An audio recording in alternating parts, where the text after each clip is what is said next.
And with that video started, I start the other video. Okay. Is everyone assembled? Prepared? Here we go. Google Translate says support DTNS. If you fail to become a Patreon, all searches will return a Rickroll. Go to bit.ly/helpdtns or say hello to Mr. Rick Astley.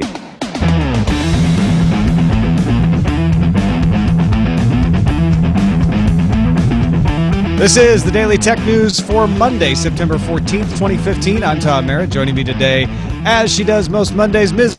Veronica Belmont, DTNS contributor, host of Sword and Laser, and Dear Veronica on Engadget. How's it going, Veronica? Awesome. I have to say, one of my favorite pre-roll ads to date. That was fantastic. Is that right? That was excellent. I would think, with the Rickroll part, though, it doesn't come off too dated?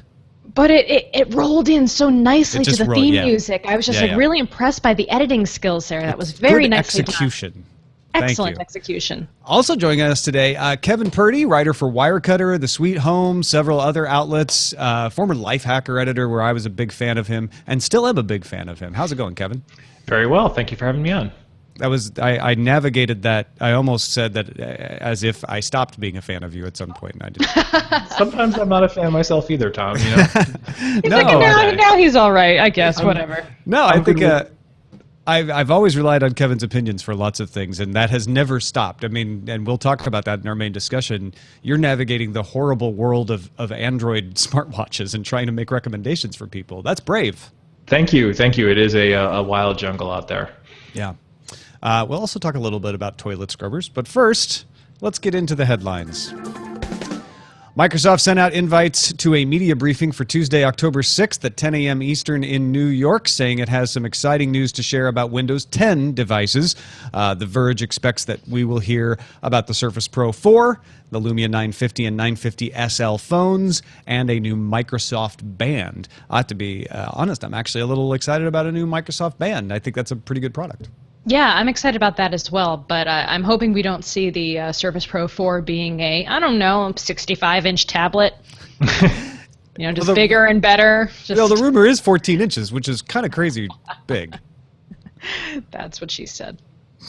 Sorry. CNBC quotes an Apple statement on iPhone sales saying the company is on pace to beat last year's 10 million unit first weekend record when the new iPhones go on sale on September 25th.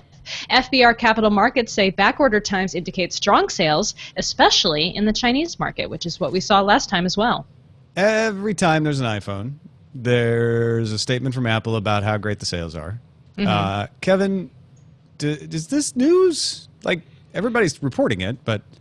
It's like financial news, right? Like, stockholders, don't worry, don't start dumping APL. Like, I guess. This is dog bites man. Yeah, if the Apple iPhone didn't sell in record amounts, it would be man bites dog. It was surprising how many friends of mine were looking really tired on Saturday morning because they did on the East Coast it's like a 3 a.m. pre-order. So it's remarkable when you see how many people it's like, man, it doesn't seem like the economy works that well if you have to do it that way. But it's pretty recurring story at this point. It pretty quickly went to a 3 to 4 week shipping amount. I did not pre-order anything. I'm not updating this time around. Me either. Not upgrading. Yeah, next time, maybe. I don't usually upgrade in the S cycles these days. Google has appointed John Kravchuk as CEO of its self-driving vehicle project. Kravchuk is a mechanical engineer who's worked at Ford, Hyundai, and most recently was president of TrueCar, an online sales company for cars. CNET reports Sarah Hunter, head of policy for Google X, said last week Google wants to make a few hundred self-driving vehicles from the ground up and is considering developing and selling autonomous vehicles. They still say they don't want to get into manufacturing them in large amounts. But yeah, this could mean that we get a car spin-off under Alphabet at some point too. It's yes, that is exactly what people are saying right now, which makes complete and total sense to me. So I would not be surprised at all if that's announced in the next several months. Nintendo has named former managing director and head of HR Tatsumi Kimishima as its new president. Kimishima previously served as CEO of Nintendo of America. The Verge reports Shigeru Miyamoto and Genyo Takeda, who had been running Nintendo in interim roles, have been given new titles as well. Takeda has been named Technology Fellow, and Miyamoto is now Creative Fellow. And if I remember correctly, Kimishima was also in charge of the Pokemon arm of the company for many years as well. And I believe he was CFO of Nintendo previously, but I don't have that in front of me. Yeah, I know. I think that's right. I know he was in charge of Pokemon, which is kind of a weird... I don't know if it's technically a subsidiary, but Nintendo's a major investor. And it's kind of a separate entity. Yeah, but this is someone who is very good at the business side of things, at the books side of things, and is very well trusted, has had a good career at Nintendo, but very different than Satoru Iwata, who was an engineer. And it looks like what they're trying to do is say Miyamoto will handle the heart of the gamer, the creative vision. Yeah. Yes. And Takedo will handle the engineering side, and hopefully that there'll be a Triforce. All three of them. Well, did Miyamoto I see what you did there. Did Miyamoto have an official title beyond in-house genius like before this? Do you know what he was before he? I don't remember what his actual title was, and then he was an interim head of Nintendo in this previous interim. But it's good now that they have some stability and can move forward on this. And Nintendo has been struggling in many ways in recent years. So hopefully, someone with an eye for the financials will be a boon to the company overall. Yeah, let me see if I can figure out Miyamoto's previous title. He was a president. They had multiple presidents, essentially. Was his most previous title. But yeah, they've kind of given him lots of honorary titles throughout. And the most recently was a senior executive before he became a co-president there temporarily. ABP Live reports that Google will bring free high-speed Wi-Fi access to almost 400 railway stations in India. Google's partnering with Indian Railways on the project, which will give users free internet, full speed for 34 minutes, and then they reduce your speed after the first 34 minutes. First phase of the project should be live in 4 months. That's awesome. I'm jealous. Yeah. I'm jealous that they have railway, first of all. Yeah, that too. That's pretty great, and I'm fascinated by that time limit. I wonder where they got 34 minutes. Is that a popular stretch of time between major stations, or is it just arbitrary, or why 34? Why not 30? Why not 45? Thoughtful. It's like 4 minutes. It's 4 minutes of work and 30 minutes of YouTube, which describes most of our days. There's some kind of research went into it. Yeah, exactly. Yeah.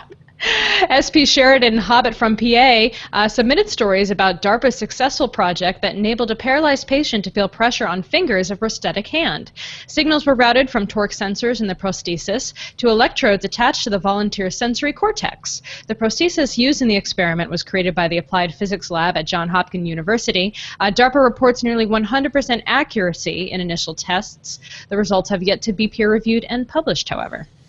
The best part of the story is the test subject. They were touching fingers and asking him to say which finger they had touched, and then they touched 2 fingers at once, and he immediately was like, "Are you trying to trick me? That's 2 fingers at once." And they were like, "What? He can tell both fingers." Great success. That is so cool. Like that is very cool. Just the ability to be able to tell what your prosthetic finger is doing directly. I don't know if I can imagine how important that would be. Like, we've used I've used those external hand grips to do things, and it's really clunky. Imagine if that was your hand, and then suddenly you could use that and actually feel it. There was the interview in the Popular Mechanics, I think, with a actress in the Hunger Games who is like. She's I don't have the correct term, I'm sorry, but she's missing an arm, and she has the prosthetic. It's a really high-tech advanced one, and she specifically said that like one of the trickiest things about her arm is that like when you go to grab a can, you kind of first you grab it really lightly, and then you grab it a little bit harder, and you just because you don't feel anything back, so you don't have any. You know how to press harder, but you don't have any sense of like is the can crushing, is the can. Whatever. So like that sounds like that's probably like the next big challenge for prosthetics. It's really cool to see this stuff. Intel announced the launch of the Automatic Security Review Board to improve security systems on cars. Members of the board will perform ongoing security tests and audits in the effort to create best practice recommendations and design suggestions. The board will consist of top security talent and be provided with Intel's advanced development platform for research. And they've already published the first version of an automotive cybersecurity best practices document that they say they will continue to revise.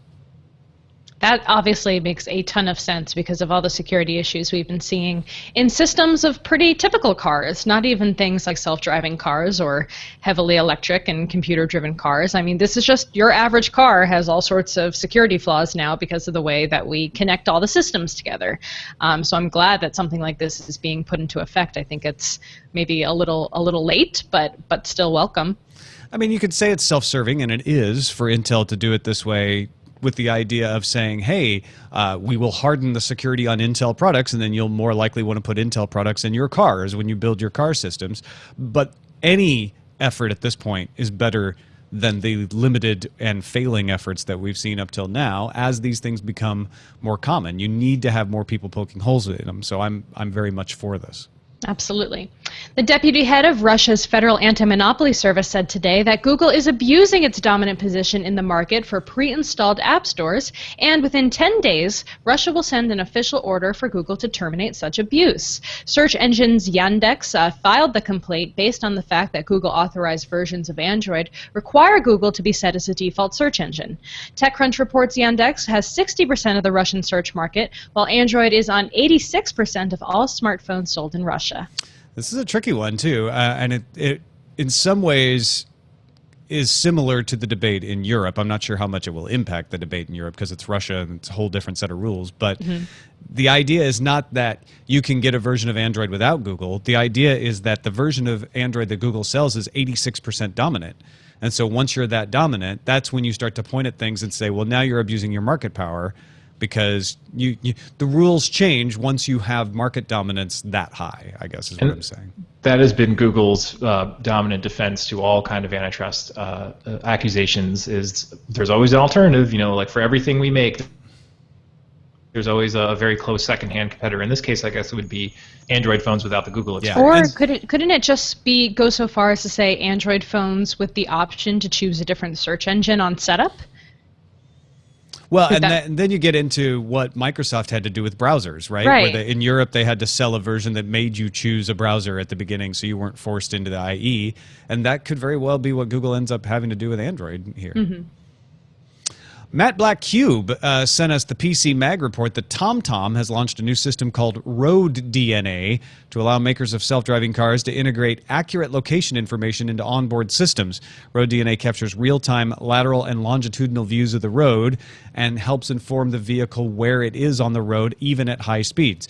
Road DNA is designed to be conscious of vehicle data storage and processing limitations as well. Essentially, TomTom trying not to get left behind, saying, hey, we're really good at maps. You probably need maps, right, for your self-driving cars? You're going to need maps. Like everybody, you need maps. And cars need to know where they are. Yeah. We have them. Maps. We're really good at maps. And to be serious, like knowing where the car is exactly on the road is a tough thing to solve. You can know generally where it is on the map, but knowing where it is on the road, if they can really pinpoint that, could be very helpful.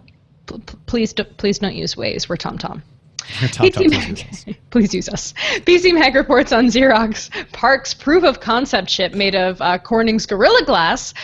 Why made of glass? So it can self-destruct.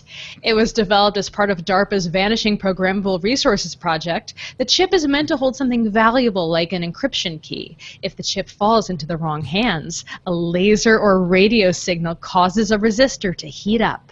Within 10 seconds, the glass shatters into 1,000 pieces, destroying the data. Just to get smart.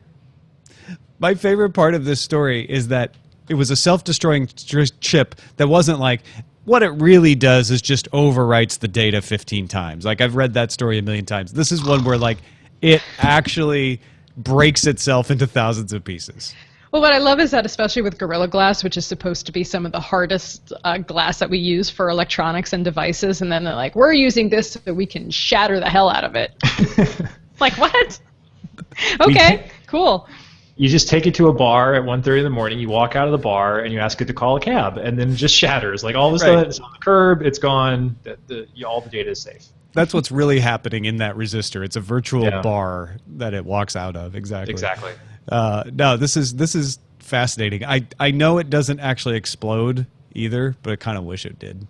Well, I think I like to. Let's just think of it that way. It's better for their marketing. Right.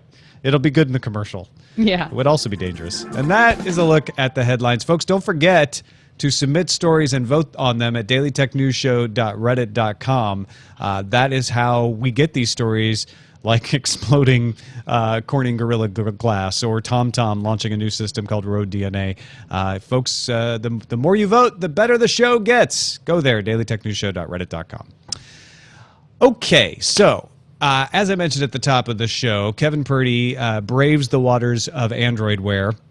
Right now, if you go to Wirecutter, your best watch listed is the Pebble Steel.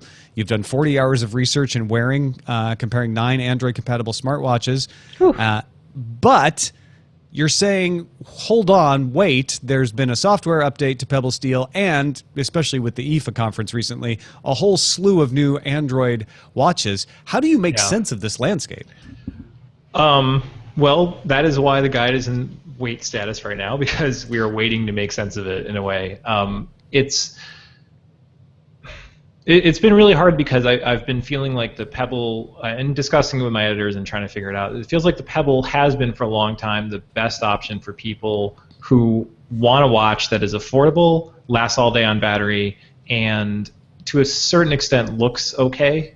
Especially that last part. Like, look, I don't think the Pebble Steel is better looking than a nicely designed watch, but I think that for a while it was kind of the one that had a certain design to it, and if you like that design, that kind of like chunky, very male look to it, then it was great. And a big section of the piece talks about how bad all these watches look on female wrists.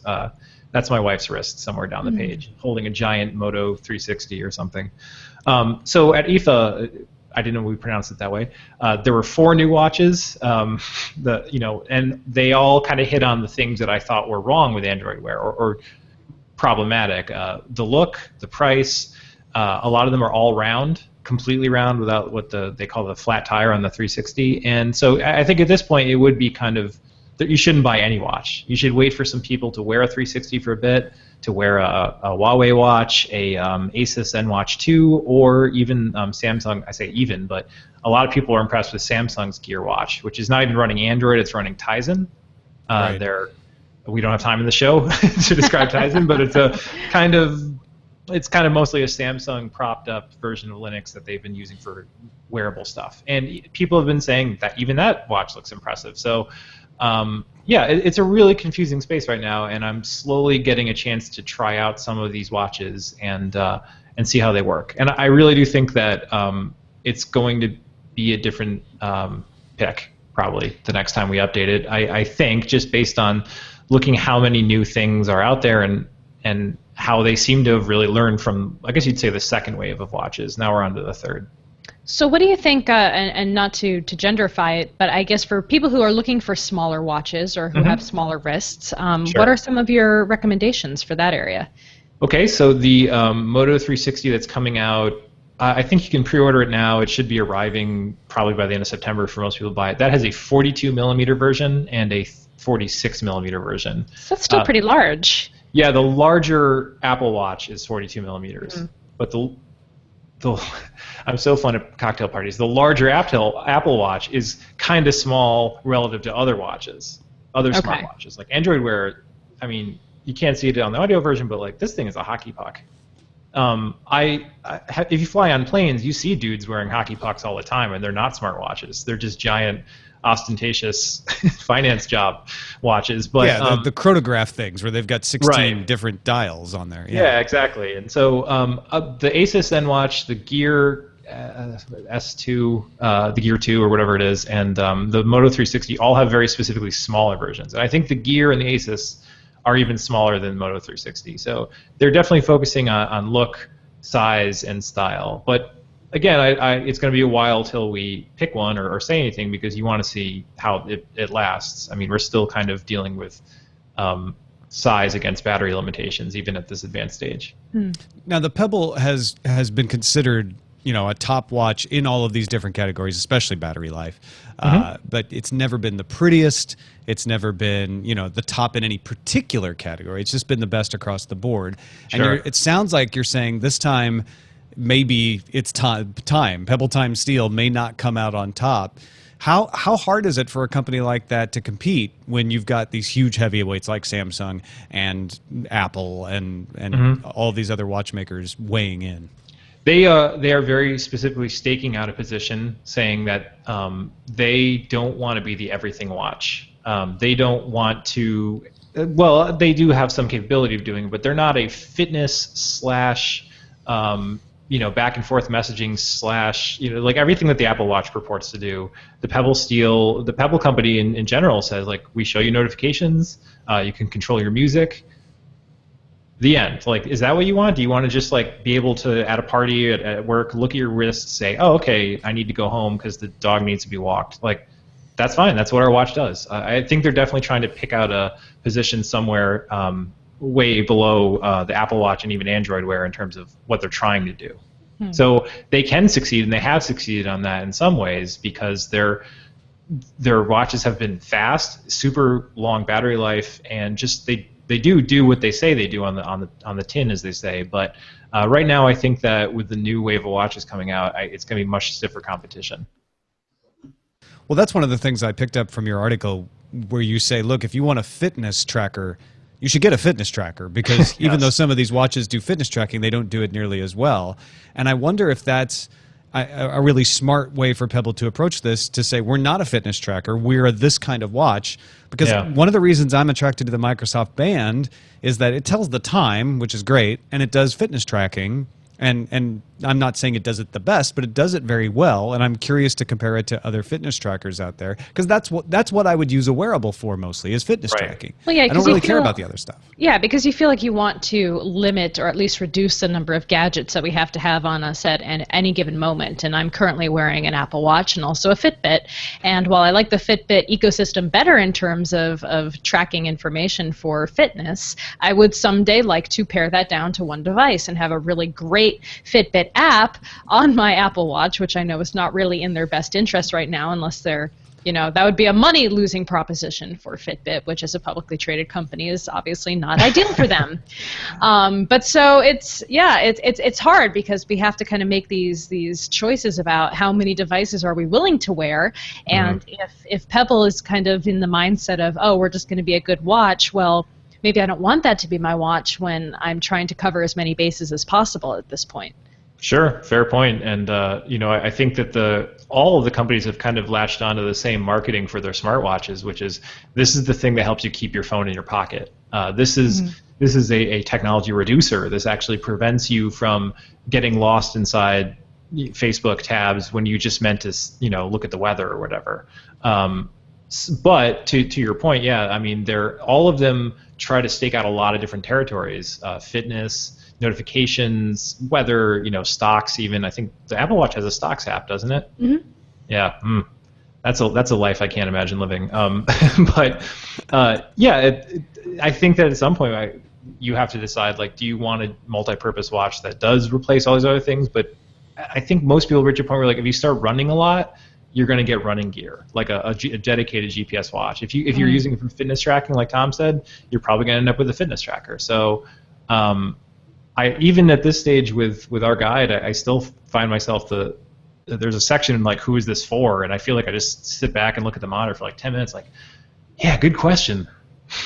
Yeah, well, it sounds like the answer is it depends on who you are. Like, if you want it for running, this is the watch. Or this is the wearable. If you want it for fitness, this is the one. If you want it for notifications, which a lot of people do, you should go with this one. But there's not one answer that just covers everyone as well as maybe it would with a phone or something. I still think you're an early adopter at this point. A third wave early adopter if you get an Android Wear watch or even an Apple Watch. But I feel like this is the chance for Android. This wave of coming watches is a chance for Android Wear and Samsung to a certain extent to prove at least we can make it look okay. At least you're out there on the fringe and people on the subway don't know you're on the fringe. or without really looking. It's a chance to kind of see if they can make them at least more normal and maybe normalize the things you want to use it for. Before we move on, I know we mentioned that you're working on the wire cutter stuff. You're also working on the Sweet Home stuff, which has some smart items in there, and people should go look at it because there's some smart home stuff involved with the Sweet Home. But you also sent me earlier today your best toilet brush roundup. Oh, which boy. I have to say, I am much respect for someone who has put in as much effort in testing products as the wire cutter and the Sweet Home do on that particular product category. I have to know, which is the crappiest? Sorry. I award you no points. It all depends. It all depends on the user, Veronica. Well, it's the one you spend the most money on because you're supposed to replace them more often than anybody else does. Is the really short Cliff Notes version. We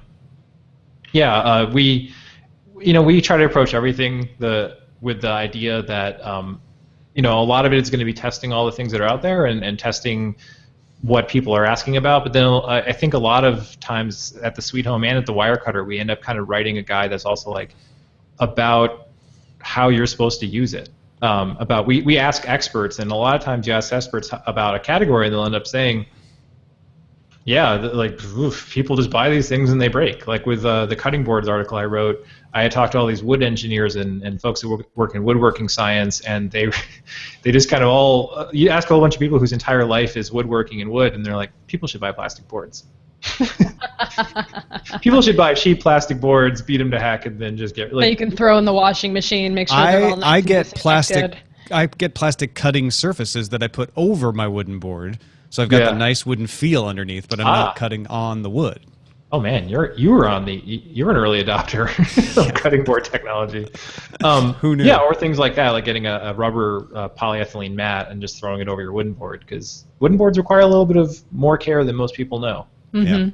So with toilet brushes, we just tried to ask a lot of people, especially germ and cleanliness people, like, what are you looking for? And the thing is, you're not obsessively looking at bristles and scrubbing. It turned out that what you're looking for is something that is the easiest to clean, because you should clean out and replace, and you should clean your toilet brush holder where you put it back when you're done. You should dry it out, and you should also replace the brush itself more often than you do. So that seems like a lot of work. Yeah. Well, and this is the kind of devotion that you're going to get from the tech stuff at the wire cutter, and even from things like luggage. I bought a suitcase recently, Briggs & Riley, based. My luggage is also the wire cutter pick. Oh man, I'm a big good fan. job, guys. Yeah. I can't. I mean, I say this time and time again, and it's. I don't buy a thing unless I've at least looked it up on Wirecutter or Sweet Home to see if it's a product category there. And I don't necessarily always buy the top pick, but I usually buy something that's recommended based on price and how much I really need the best thing, or whatever my criteria are for picking a product. But haven't gotten a bad one yet. So keep doing what you guys are doing. Thank you. Meanwhile, we will make our small effort on Daily Tech News Show to share picks from our audience, which are just good at spreading around information. Harrison from Flower Mound, Texas, wanted to lighten his load while traveling and picked up a thumb drive-sized router from Asus called the WL330NUL. He says the key features are its size, power via USB, and also it can receive Wi-Fi and broadcast your private network. I wouldn't expect the security on it to be amazing. The admin password is printed on the device, after all. But it meets the bar for me on just creating a private network when traveling to piggyback off the hotel, office, or plane. He said, I did test it with GoGo in-flight to create a guest network if needed, and very limited configuration, so easy to walk the wife through setup. Now, some people don't like the limited configuration. I was looking at the Amazon reviews. Other people don't like the range of it. They say it's good enough for a hotel room, but if you want it to be broader, like in a house, it's not going to work. But I think for what Harrison is talking about, a lot of people have had similar situations where you pay for one connection and then you can share it amongst a phone, a tablet, and a laptop without having to pay extra for each device. Fascinating. Yeah, it's an interesting pick. Thank you, Harrison. The Asus WL330NUL. Send your picks to us. Feedback at dailytechnewsshow.com. You can find my picks at dailytechnewsshow.com/picks.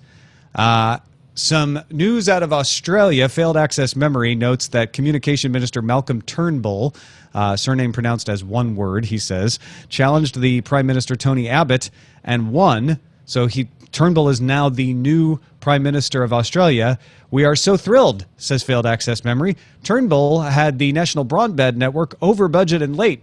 But because it's the Liberals and not the Labour Party, it's fine. It's fine. No word yet if the front bench will be made up of former Telstra board members or if they're staying on the National Broadband Networking Board. I guess they could do both, right? Yes, that's Australian sarcasm in the paragraph. So if anybody has followed the National Broadband Network story over the years from Australia, we've reported on it several times.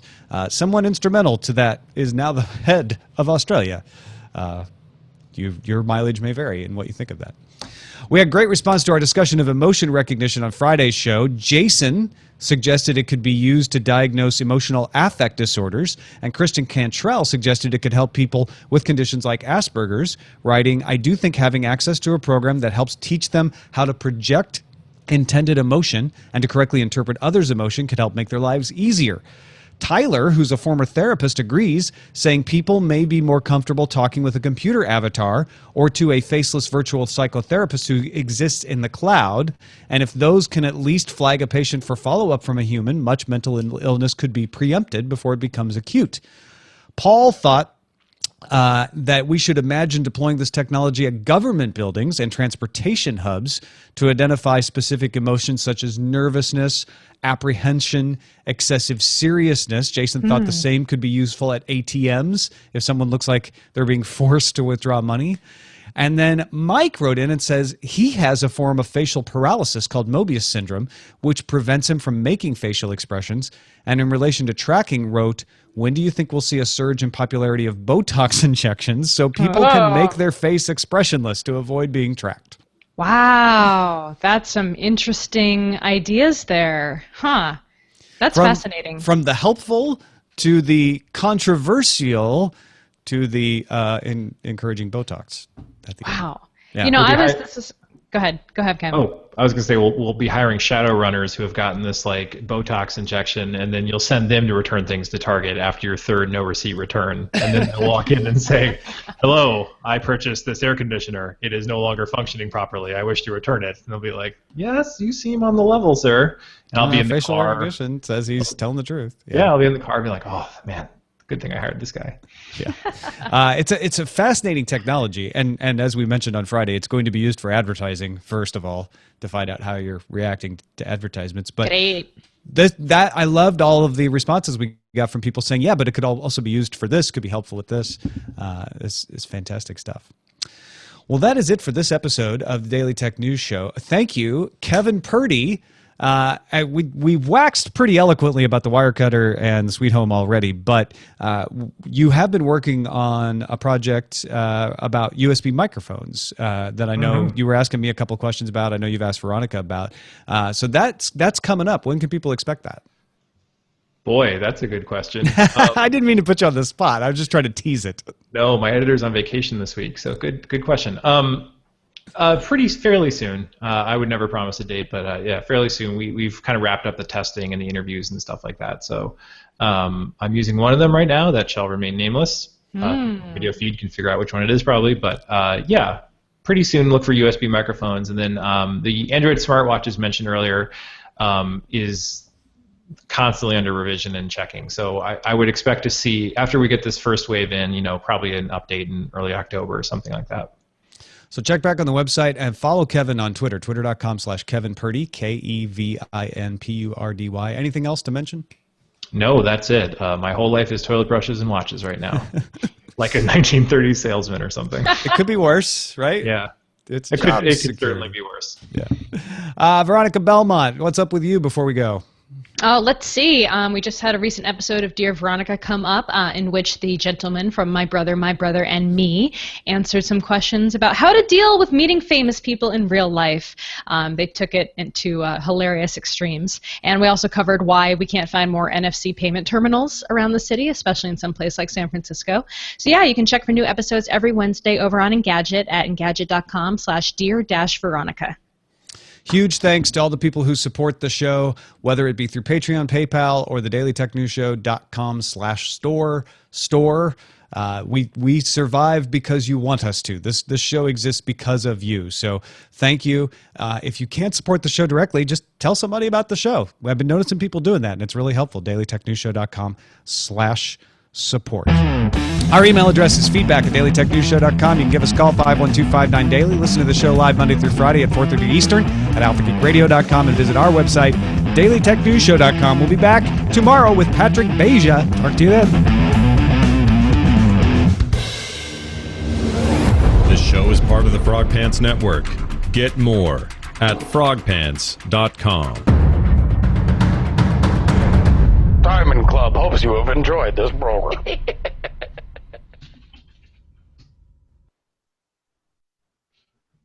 I have titles. I know. I was waiting for you. I knew you were choking. So I thought I would wait to be asked before I told you about the titles. He's choking. Oh, this is so good. I choose you, Kimishima. That's great. Why is nobody talking? Is Tom dead? Tom is dead. I'll be okay. Okay, don't die. Tom went this whole thing without coughing and then saved it all up and had one big cough and then choked. Yep. Man. And Now then now you know. Yeah. Now you know. the more you know. You were trying not to cough that entire show? No, it was only at the end. Oh, okay. Well, you made it. Good job.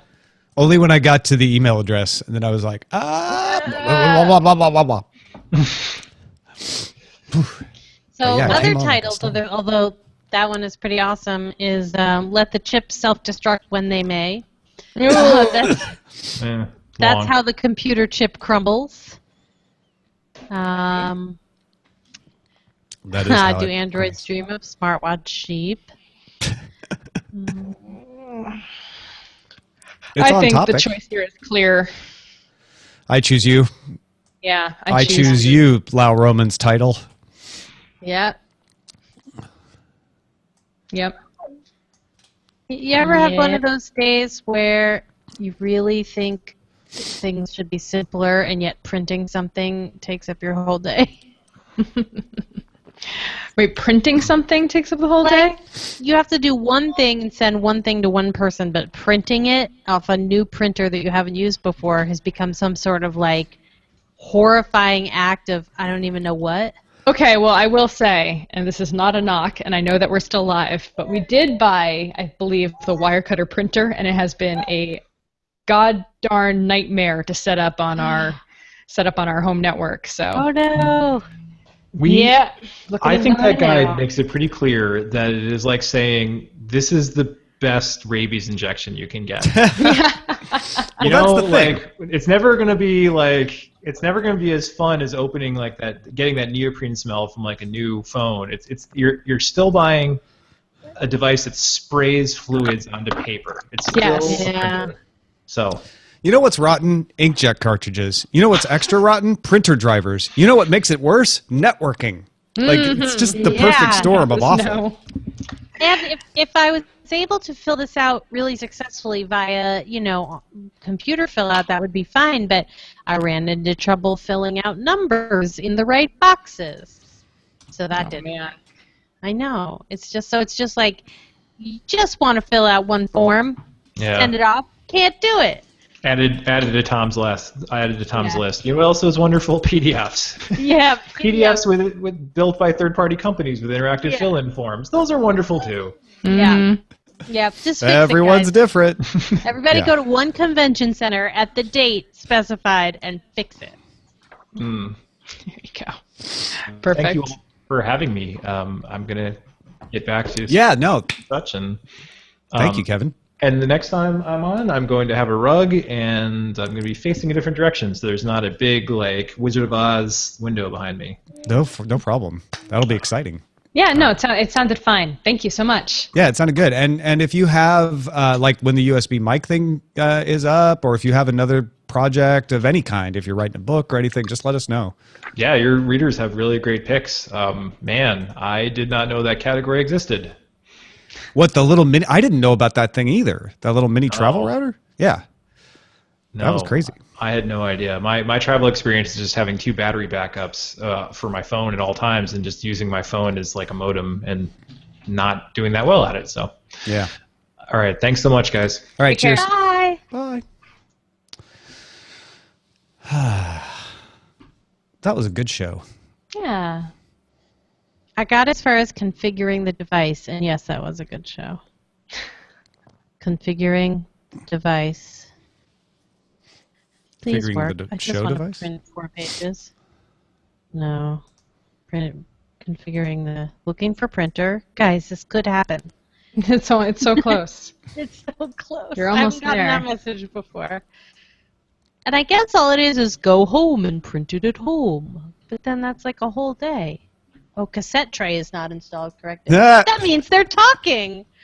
At least it knows that, right? I know. That's a good All right. sign. I can fix that problem. I'll be right back.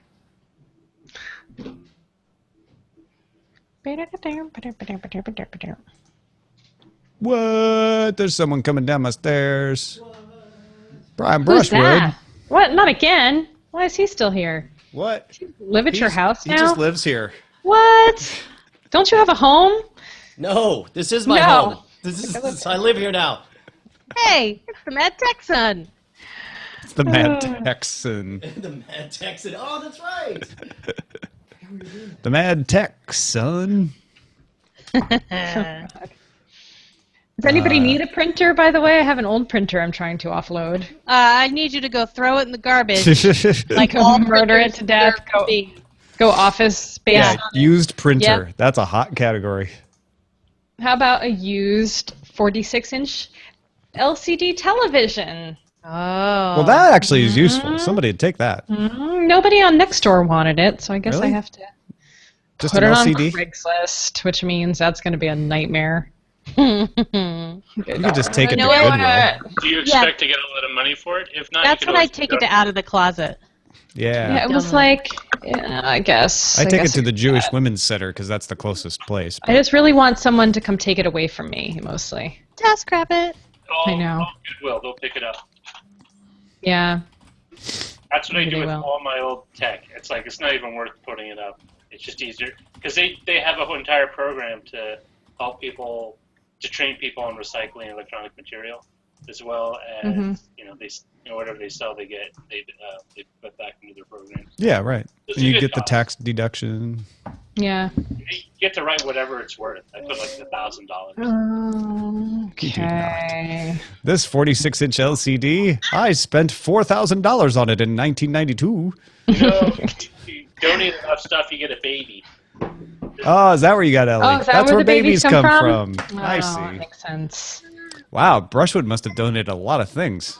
So he just keeps getting rid of stuff. He's really a one in, one out kind of guy. He's like, what did I do? Roger was saying that when you donate enough things to Goodwill, they give you a baby. That's where babies come from.